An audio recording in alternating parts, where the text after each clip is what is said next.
What's going on in this country, I think it's a disgrace. The memo was sent to Congress. It was declassified. Congress will do whatever they're going to do. But I think it's a disgrace what's happening in our country. And when you look at that, and you see that, and so many other things, what's going on, a lot of people should be ashamed of themselves, and much worse than that. So I sent it over to Congress. They will do what they're going to do. Whatever they do is fine. It was declassified. And let's see what happens. But a lot of people should be ashamed. Thank you very much. Are you not concerned that the FBI doesn't want the memo out? Thank you very much.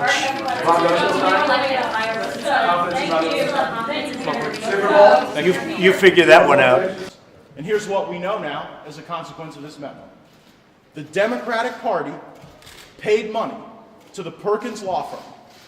The Perkins law firm then hired Fusion GPS, Christopher Steele and Glenn Simpson, and they also hired Nellie Orr, the spouse of a senior Justice Department official, Bruce Orr. Christopher Steele then went and drummed up this fake dossier, and then Nellie Orr's role was to get this into the hands of her husband, who, despite the fact that his silo includes drug interdiction and anti-narcotics endeavors, somehow was then meeting with Christopher Steele and Glenn Simpson before and after the election.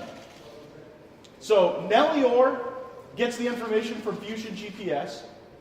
Bruce Orr valets this dossier into the FBI, into the Justice Department, and it gets worse from there. This dossier was used as the basis for a FISA warrant to spy on American citizens associated with the Trump transition. You don't have to believe me. Believe Andrew McCabe. Andrew McCabe gave testimony that said, but for this dossier, there would never have been a FISA warrant to spy on Carter Page. There never would have been spying on members of the Trump transition team. This dossier was the foundational basis for spying on American citizens. That's Andrew McCabe's testimony. And when the dossier was served up to the FISA court, how was it authenticated? By a Yahoo News article written by Mr. Isikoff. That's quite something, because Mr. Steele was the very person who planted the Yahoo News article.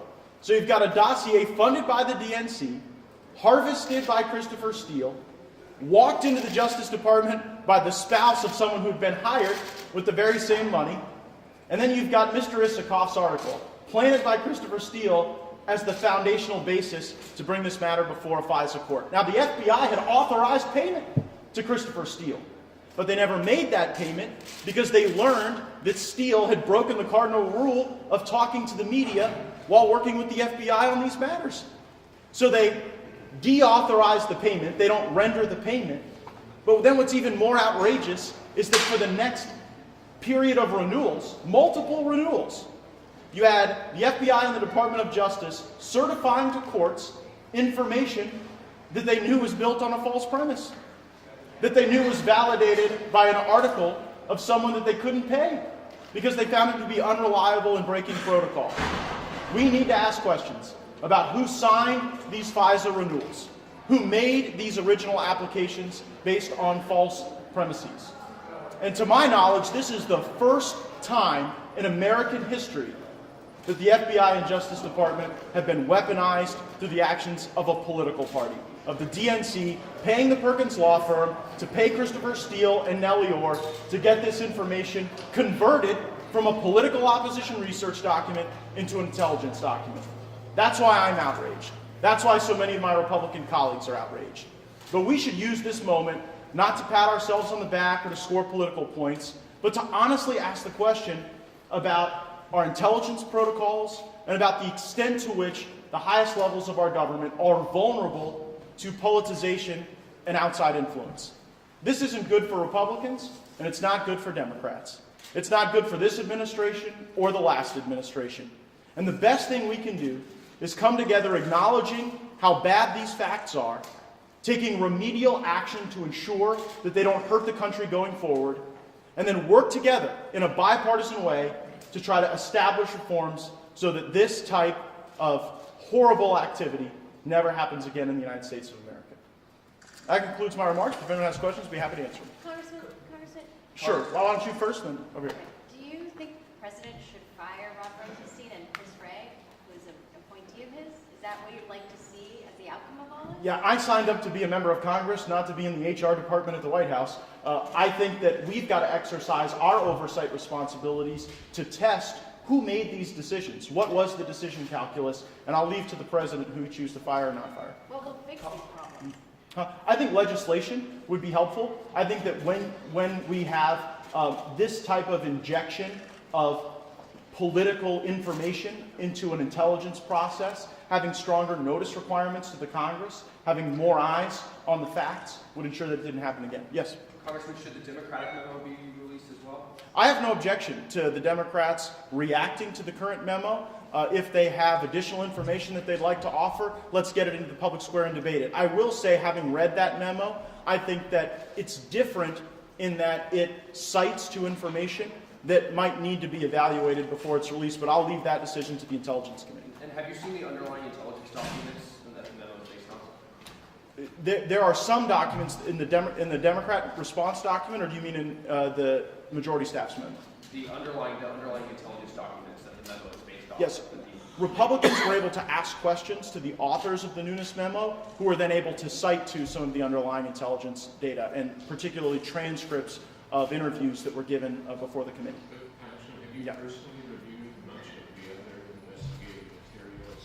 The Democrats say you a much different picture. I've reviewed the information that's been before the committee I serve on. That has included testimony from Mr. McCabe, from Mr. Rivicki, but I have not reviewed every piece of information that Democrats may cite to. Do you think Rosenstein is capable of doing his job? I'm deeply concerned about Mr. Rosenstein's actions if he, in fact, personally signed renewals of these FISA warrants, knowing that the basis for the FISA warrants were a news article planted by the author of the dossier and a dossier that had its birthplace, that had its origin in payment from the Democratic National Committee. Mr. President, my name is Han Seoli, and I'm the author of The Girl with the Seven Names, and I came from the most ridiculous country on earth. First, I want to thank you for that you said the U.S. will act alone on North Korea if China does not help. That made me cry, because that's exactly what I wanted to hear for so long from leaders like you. And I was presented at your speech at the South Korea's National Assembly last November, and I really wanted to shout with joy because I was so moved. You put the spotlight on North Korean human rights issues in front of the entire South Korean National Assembly and refreshed the attention on these kind of issues. So I cannot thank you enough. Escaping from North Korea is not like leaving another country. It's more like leaving another universe. I will never truly be free of its gravity, no matter how far I journey. After I escaped to China, I escaped an arranged marriage when I was 19, and I also escaped a brothel. And eventually I arrested by the Chinese police, but narrowly avoided being repatriated to North Korea because of my Chinese language abilities. They couldn't believe that I was a North Korean defector. Due to all the dangers surrounding me, that I have to change my name so many times hiding in China. So I became The Girl with the Seven Names, which is the title of my memoir.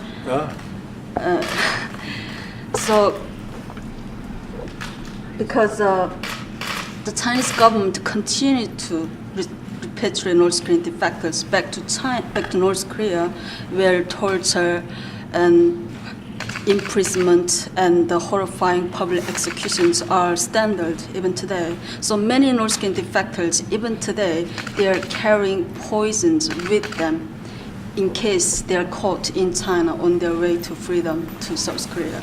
They would rather die, kill themselves, than be repatriated to North Korea and suffer horrifying results from the regime. So, Mr. President, please help us to stop the repatriations from China and give North Korean people the freedom that they deserve. Thank you for your time. Thank you very much. Thank you very much. It's an amazing title.